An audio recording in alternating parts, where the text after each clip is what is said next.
নমস্কার, আমি সন্ধ্যা। আপনাদের সকলকে আমার কুকিং চ্যানেল সন্ধ্যার হেসেলে স্বাগত জানাই। আশা করি আপনারা সকলে ভালো আছেন। আজ আমার রেসিপিতে রয়েছে চিলি পনির। এই রেসিপিটা আপনারা খুব সহজেই ঘরে বানিয়ে নিতে পারেন। চলুন দেখে নিই এই রেসিপিটা বানাবার জন্য আমাদের কী কী উপকরণ লাগছে। চিলি পনির বানাবার জন্য আমাদের লাগছে পনির। এখানে আমি 500 গ্রাম পনির কেটে নিয়েছি।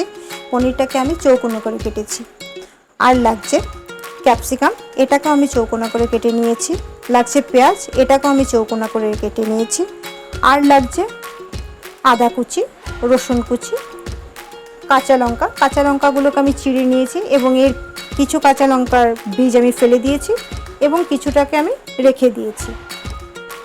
আর লাগছে আমাদের 2 চামচ কর্নফ্লাওয়ার, 1 চামচ ময়দা, নুন, চিনি, কাশ্মীরি লঙ্কা গুঁড়ো, লাগছে soya sauce, tomato sauce, chilli sauce, vinegar, লাগছে রান্নার জন্য সাদা তেল এবং কিছুটা পরিমাণ গোলমরিচের গুঁড়ো।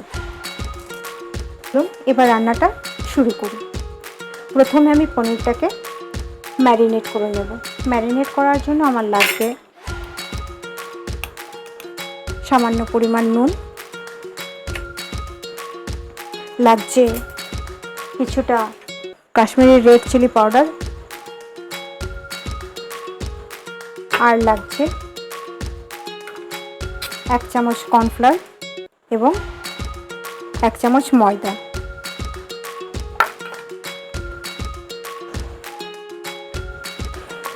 এখানে আমার কর্নফ্লাওয়ারটা আর একটু লাগবে, আমি এতে কর্নফ্লাওয়ারটা আর একটু ঢেলে দিচ্ছি। দেখুন এখানে আমি সমস্ত উপকরণগুলিকে খুব ভালোভাবে মিশিয়ে নিয়েছি। এবার আমি গ্যাস জ্বালিয়ে কড়াই চাপিয়ে দিয়েছি। এতে আমি কিছুটা পরিমাণ সাদা তেল ঢেলে দিচ্ছি।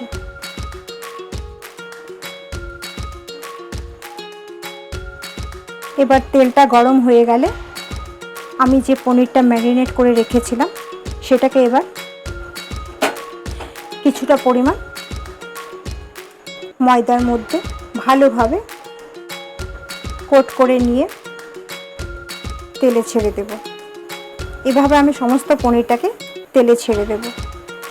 দেখুন এখানে আমি সমস্ত পনিরগুলোকে ছেড়ে দিয়েছি তেলে। এবার খুব আস্তে আস্তে আমি পনিরগুলোকে ভালোভাবে নাড়িয়ে চাড়িয়ে নিয়ে ভালোভাবে ফ্রাই করে নেব, যতক্ষণ না পর্যন্ত পনিরগুলো লাল হয়ে যাচ্ছে কিছুটা পরিমাণ। আমি পনিরটাকে লাল করে ভেজে নিয়েছি। এবার পনিরটাকে আমি একটা পাত্রে উঠিয়ে নিচ্ছি। এখানে পনিরটাকে আমি শ্যালো ফ্রাই করেছি, আপনারা চাইলে ডিপ ফ্রাই করতে পারেন। দেখুন এখানে আমি সমস্ত পনিরটাকে উঠিয়ে নিয়েছি। এবার কড়াতে যে এক্সট্রা তেলটা রয়েছে আমি কিছুটা তার থেকে উঠিয়ে নেব।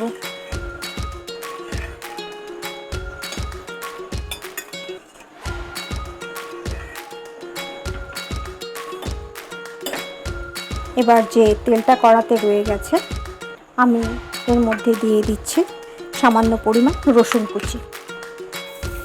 রসুনটা একটু বেশি করে দেবে, রসুনের গন্ধটা এতে খুব ভালো লাগে। সাথে দিয়ে দিচ্ছি আদা কুচি। আদা কুচিটা রসুন থেকে একটু কম পরিমাণে দেবেন। এবার এটাকে আমি একটু নাড়িয়ে চাড়িয়ে নেব। এই পর্যায়ে গ্যাসের ফ্লেমটা হাই টু মিডিয়াম থাকবে। আদা কুচি এবং রসুন কুচিটাকে আমি কিছুটা নাড়িয়ে নিয়ে এবার এতে ঢেলে দিচ্ছি ক্যাপসিকাম কুচিগুলো।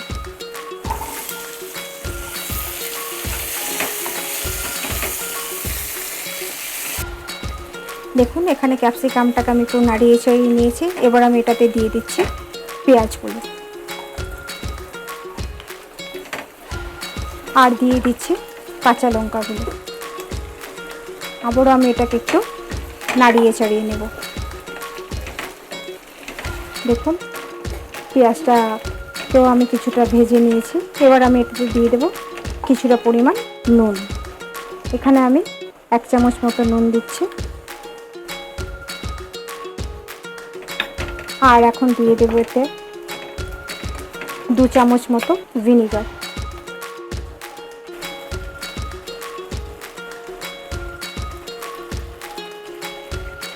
ভিনেগারটাকে আমি কিছুক্ষণ নাড়িয়ে নিয়ে এবার আমি এটাতে দিয়ে দিচ্ছি 2 চামচ মতো সয়া সস, আর দেবো এটাতে টমেটো সস 2 চামচ।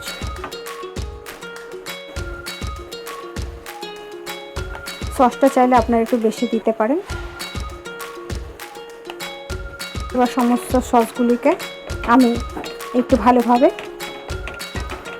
নাড়িয়ে চাড়িয়ে ফুটিয়ে নেব। আমি এবার দিয়ে দিচ্ছি রেড চিলি সস। এখানে আমি 2 চামচ মতো রেড চিলি সস দিয়ে দিচ্ছি। ঝালটা সম্পূর্ণ আপনাদের নিজেদের উপর। দেখুন আমি সমস্ত উপকরণগুলোকে এবার ভালোভাবে মিশিয়ে নিচ্ছি। এবার আমি এতে দিয়ে দেব কিছুটা চিনি। চিনিটা দিলে এখানে পনিরের টেস্টটা ভালোভাবে আসবে। দেখুন চিনিটা দিয়ে আমি আবারও সমস্ত উপকরণগুলিকে ভালোভাবে মিশিয়ে নিচ্ছি। এবার আমি কিছুটা কাশ্মীরি রেড চিলি পাউডার সামান্য জলে গুলিয়ে এতে ঢেলে দিচ্ছি। এতে কালারটা সুন্দর আসবে চিলি পনিরের। দেখুন আমি সমস্ত উপকরণগুলিকে ভালোভাবে মিশিয়ে নিয়েছি।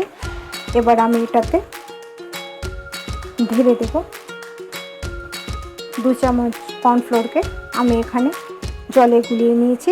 এবার আমি এই মিশ্রণটাকে ঢেলে দেব কড়াইতে। মিশ্রণটাকে আমি ঢেলে দিয়েছি। এবার কিছুক্ষণের জন্য 1 মিনিটের জন্য এটাকে আমি ফুটতে দেব। দেখুন এখানে সমস্ত জিনিসগুলোকে আমি খুব ভালোভাবে নেড়ে চেড়ে নিয়েছি এবং সসগুলো খুব ভালোভাবে হয়ে গেছে। এতে এবার আমি দিয়ে দেব যে পনিরগুলোকে ভিজে রেখেছিলাম সেগুলো এবার এটাতে ঢেলে দেব।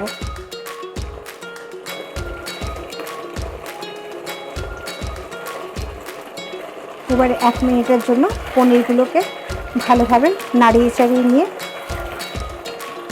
এটাতে সামান্য পরিমাণ গোলমরিচের গুঁড়ো ঢেলে দিচ্ছি। এই গুঁড়োটা দিলে চিলি পনিরের টেস্টটা খুব ভালো আসে।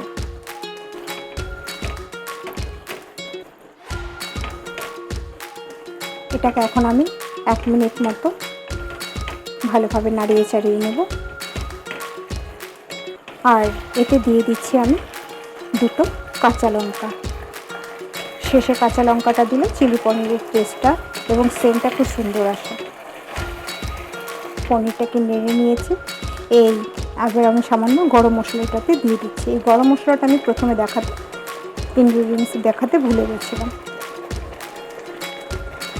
গরম মশলাটা ঢেলে আমি আরেকটু নাড়িয়ে চাড়িয়ে নিয়েছি এবং দেখুন এখানে আমাদের চিলি পনির রেসিপি রেডি হয়ে গেছে। আপনারা চাইলে এটাকে রুটি, পরোটা বা ফ্রাইড রাইসের সঙ্গে খেতে পারেন। যদি আপনার ফ্রাইড রাইসের রেসিপি জানতে চান তাহলে স্ক্রিনে ডান দিকে যে আই চিহ্নটা রয়েছে সেখানে ক্লিক করে আপনারা ফ্রাইড রাইসের রেসিপি জানতে পারেন। যদি আপনাদের আমার এই রেসিপিটা ভালো লেগে থাকে তাহলে আমার চ্যানেলটিকে লাইক, সাবস্ক্রাইব এবং শেয়ার করে দেবেন। ধন্যবাদ আমার এই ভিডিওটি দেখার জন্য।